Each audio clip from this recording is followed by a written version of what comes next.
You're listening to Game On with Jackson Stuart.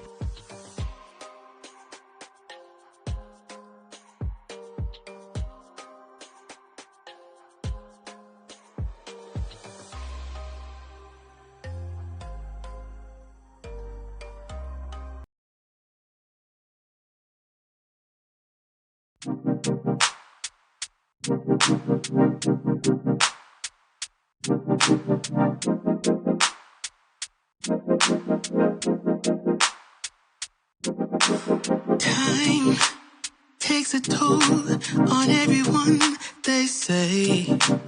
Time is merciless, it won't wait for us to change. Time, I am stressing out, I can't figure out what to say. Oh, time, just give us time. Time, looking back on pictures, and I find it hard to see. Good people, sexy people, welcome to another edition of Game On with Jackson Stuart.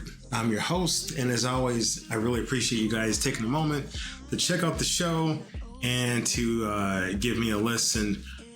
Want to invite you to follow Game On with Jackson Stuart on all social media, YouTube, Game On with Jack, the blog, gameonwithjack.blog, Twitter and Instagram, same handle, and Facebook, follow the page Game On with Jackson. So definitely follow those, give me a like, subscribe, leave comments. All of them have similar content, but there's also content that is unique to each platform. So don't feel like to follow one is to follow them all, because there's a little something different in each one. And I want to make sure that you guys take a moment to check it out. Tonight's episode, we are talking about bringing out the bad guy, why you need to stop being the hero. And you guys have heard that old adage about nice guys finish last.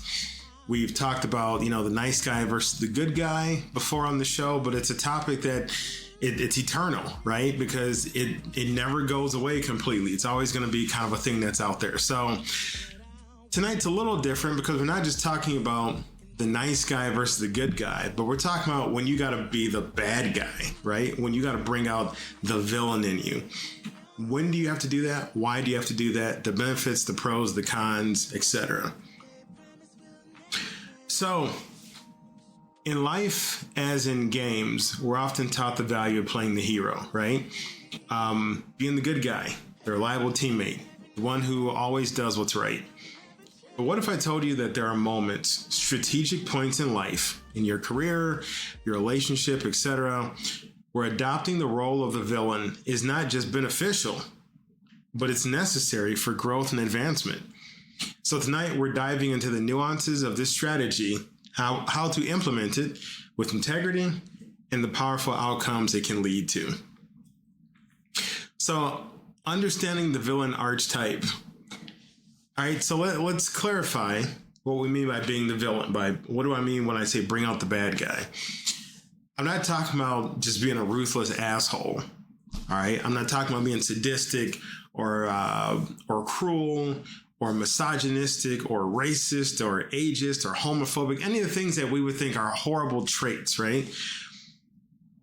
Bringing out the bad guy, being the villain, is not about causing harm or acting unethically.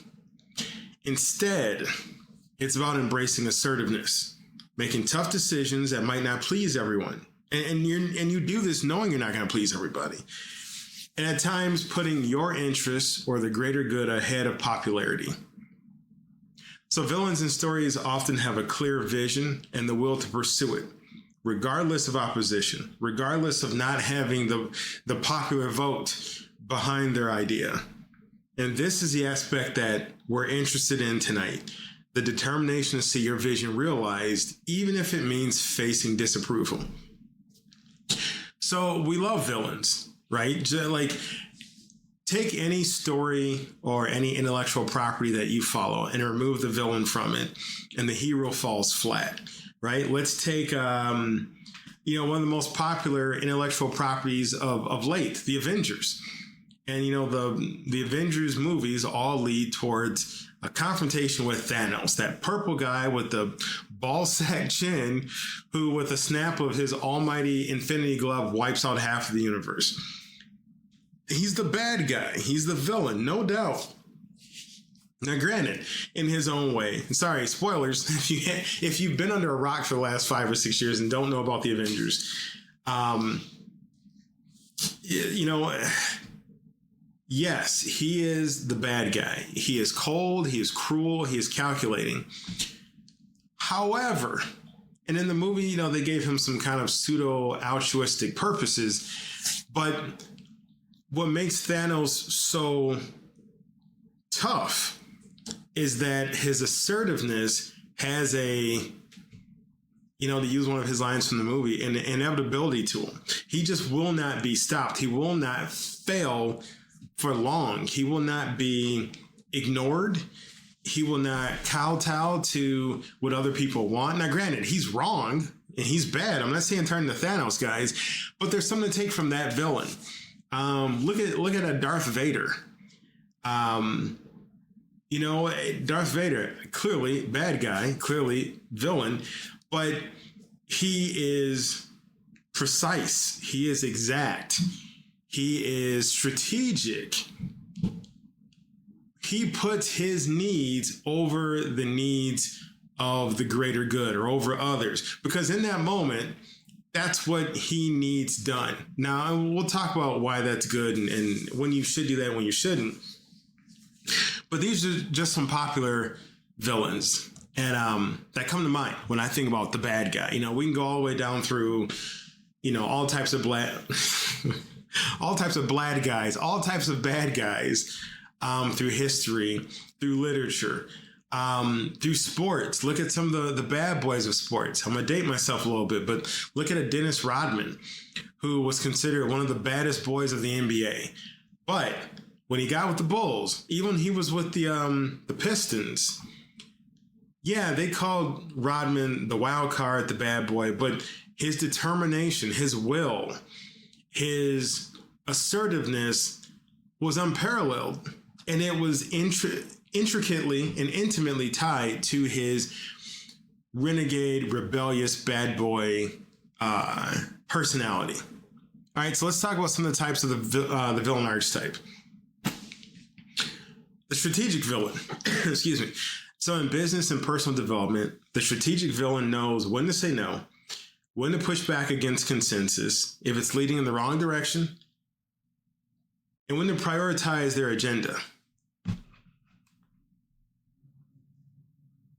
This role requires a deep understanding of one's goals and the courage to pursue them, and the wisdom to recognize the impact of your actions on others. So, examples of a strategic villain in action. They have an innovation against the grain. So consider the tech moguls who were initially seen as villains for disrupting traditional markets and norms. You could look at Bill Gates, look at Steve Jobs, look at Jeff Bezos, look at all these guys, look at Mark Zuckerberg, look at Elon Musk. And granted, all those guys have drawbacks and things that they do that, I don't agree with and others don't agree with.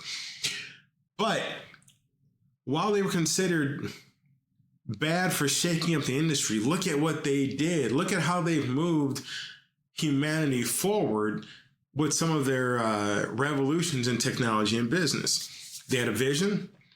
They pursued it relentlessly, despite criticism, despite being blasted in media and by their peers and by the markets. And eventually they led to innovation that changed the world.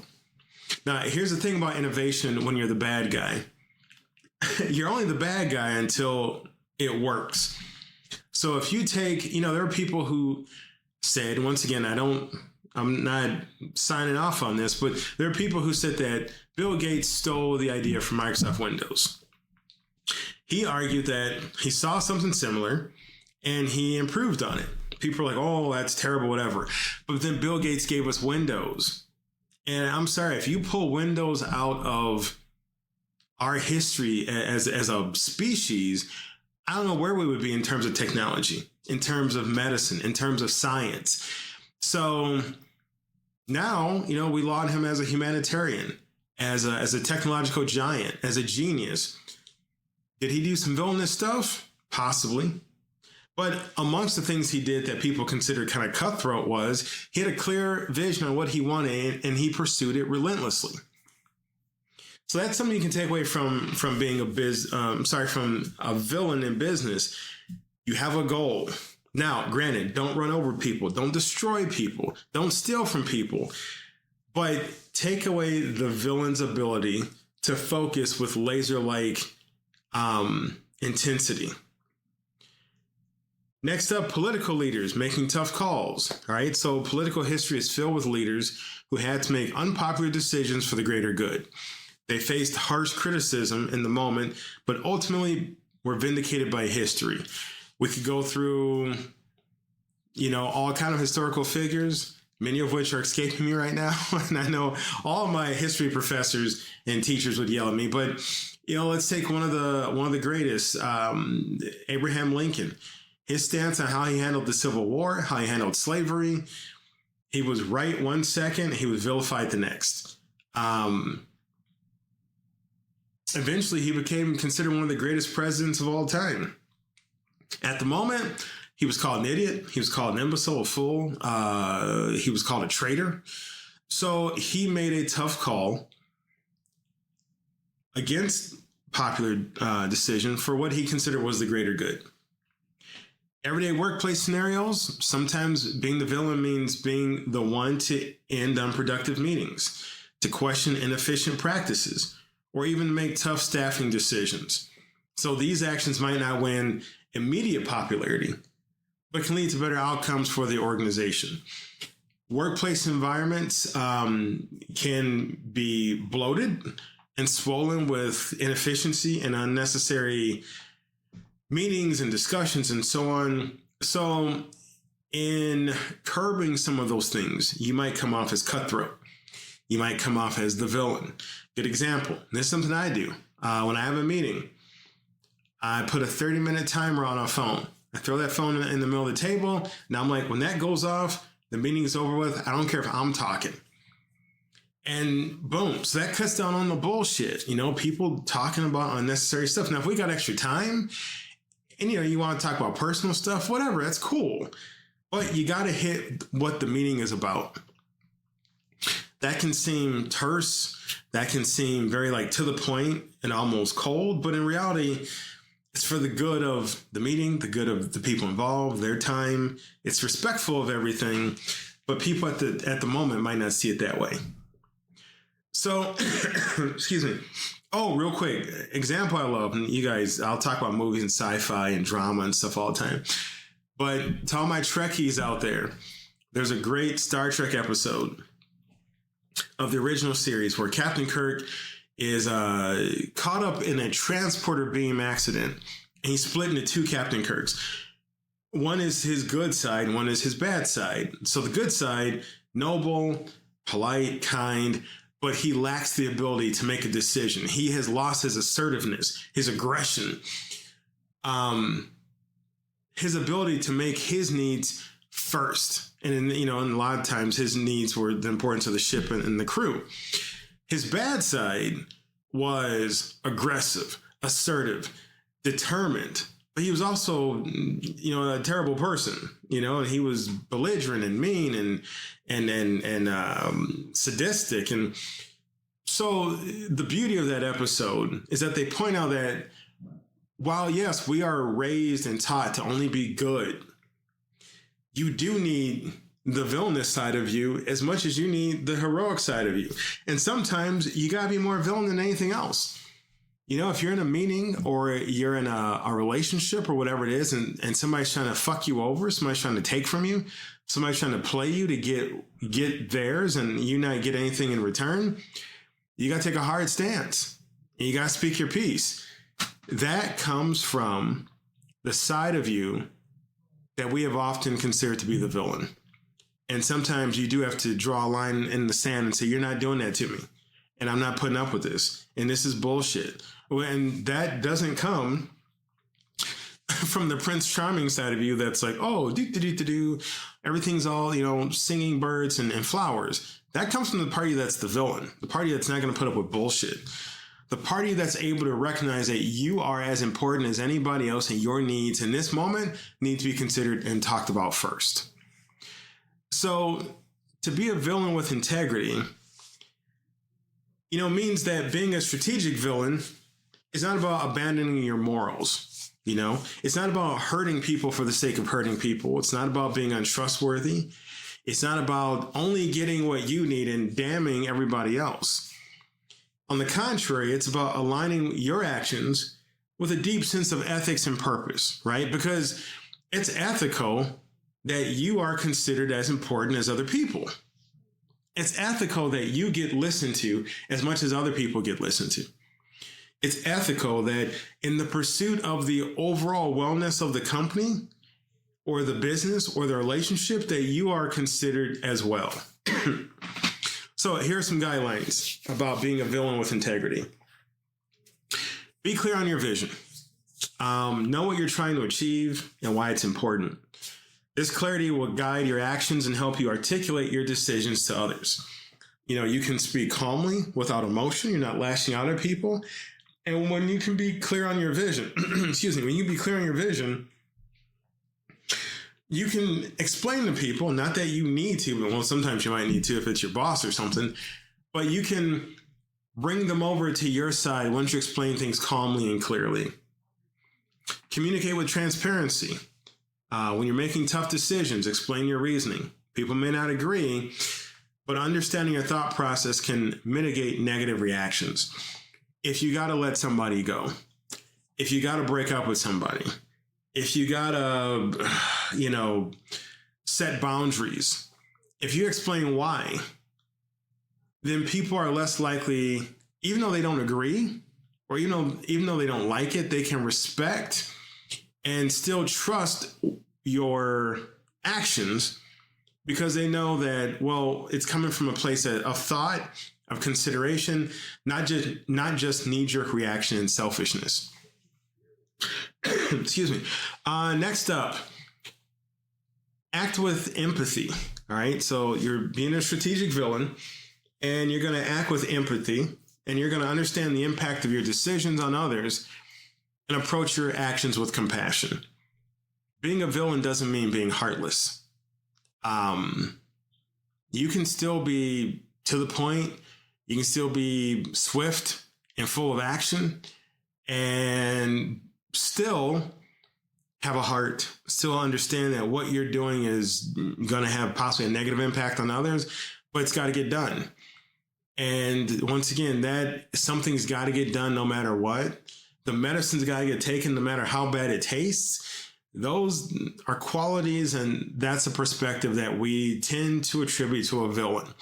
And there are many times when you have to take that bad guy approach. Maintain your integrity. So ensure your actions, even when they're tough, are always rooted in honesty, fairness, and ethical considerations. You may be doing the hard thing. You may be making the hard choice, but you're not making it for just selfish gain. And that's what really separates the villain from what you're being in the moment, which is villainous light. You're doing things for the better. You're doing things for the greater good. You're doing things to balance things out with a sense of fairness. You're not doing things just so you get yours and everybody else can go to hell. And that's the big difference. So the benefits of embracing your inner villain. 1, clarity of purpose.